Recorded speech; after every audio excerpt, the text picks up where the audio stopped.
Hey guys, the PlayStation Experience 2014 keynote just ended a few minutes ago, and it was great. I mean, every single type of PlayStation gamer was represented, whether you're into shooters, platformers, JRPGs, the Vita, PS4, doesn't matter.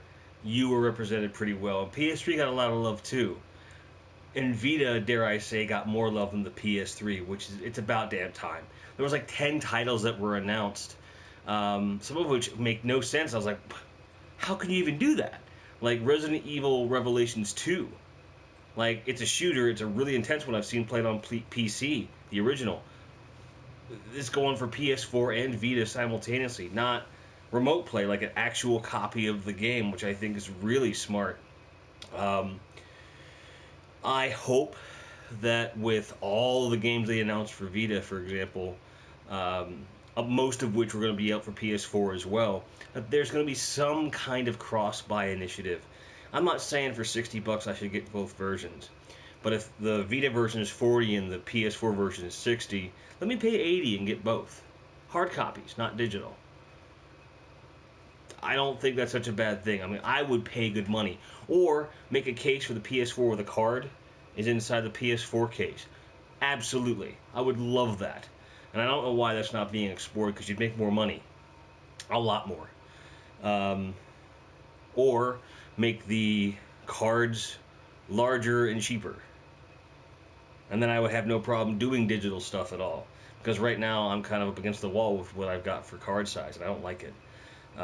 But that's a gripe amidst a lot of really happy feelings. They opened the show with like a half hour almost of Uncharted 4 gameplay, and it looks amazing.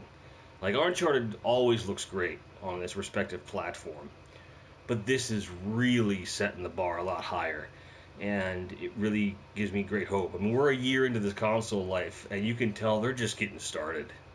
You know, the Vita is getting tons of titles. Most of the titles are coming to PS4 as well, so they're really giving the Vita a good shot in the arm. And they were like, look, I know you guys think we're not doing the Vita, but we want you to know we are. We've been saving this news for you. And they looked at the Destiny expansion and gave it a lot of love. They looked at Street Fighter V, confirmed as a real exclusive, meaning PlayStation, their third-party development team, partnered with Capcom working together. And PlayStation invested directly in it. Probably because Capcom needed the goddamn money.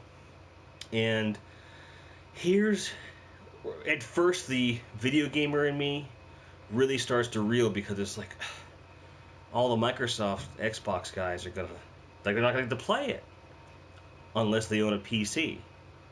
You can play it on PC or PS4, cross-platform.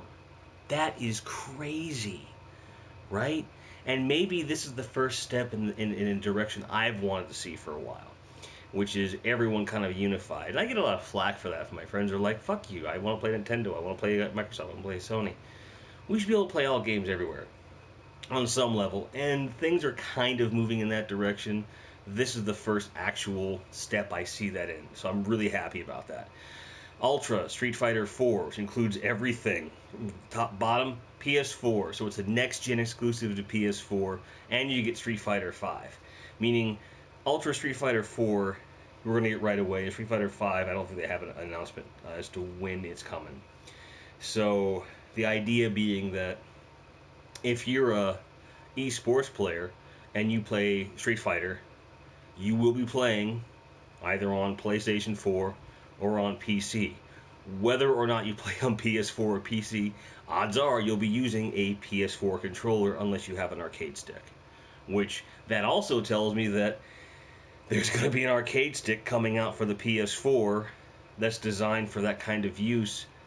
It'll be, hopefully be supported by everybody. So I'm looking forward to that, because come when Tekken 7 comes out, that's going to be important, because I like the arcade sticks a lot.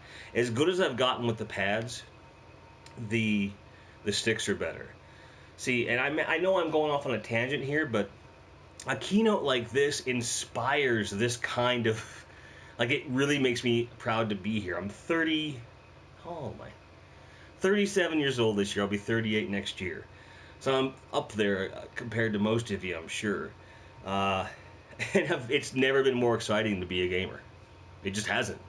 It hasn't at all. Um, it's amazing the things that we're able to do with the market share that PS4 has. Um, they have more money to do more things, and the PSX, the PlayStation Experience, is a huge testament to that. And Sean Layton, president, said the very first thing he said was, "Welcome to the first ever PlayStation Experience." That means it's going to be a yearly thing. Combine that with what we saw last night on the Video Game Awards, which was a huge step forward from what the Spike bullshit had turned into last year.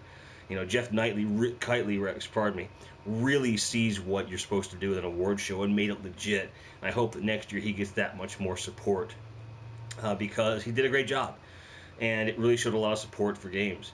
And I think that events like that and the PSX are the future, and that shows when it comes to centralizing things for gaming, CES, Gamescom, Tokyo Game Show, those are going to be secondary. That companies hosting their own stuff, that's going to be the future because the live streaming allows it to happen. PlayStation View, their television service is coming. They can do whatever the hell they want. You know, it's getting to a point where consumer choice is at an all-time high, which is both exciting and scary, where we can get anything we want as long as enough people want the same thing. It's kind of weird. So, but that kind of sense just permeated throughout the entire experience. You know, every game got touched on in some way. Every major franchise that's current anyway got a nod. I was a little surprised that God of War didn't have anything coming out, but Santa Monica did say that they've got some stuff coming, so who knows. I don't know what more you could do with God of War, to be honest. I think they should go the Bloodborne route, which is take the style of gameplay, the things you learn from God of War, put it into a new franchise that has similar style of gameplay.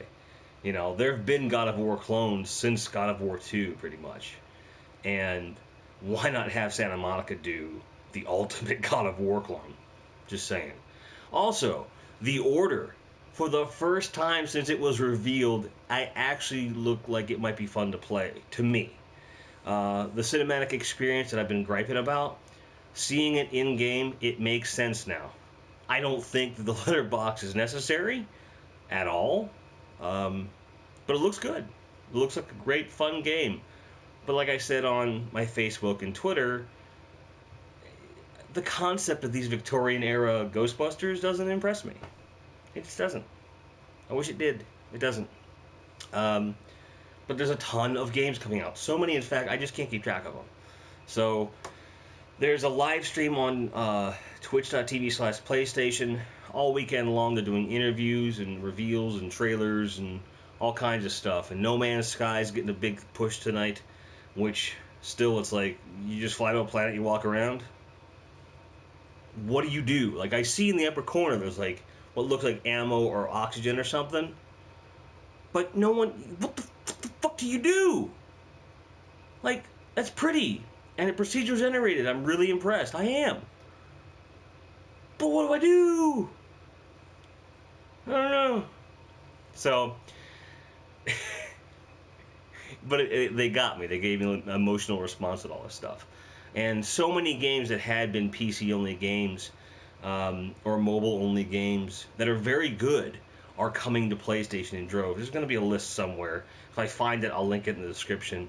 But it was a great keynote. I had a lot of fun, and I'm looking forward to more news. And then, never been more happy to be a gamer and to be able to talk to you guys about it. So, did you guys watch it? What did you think?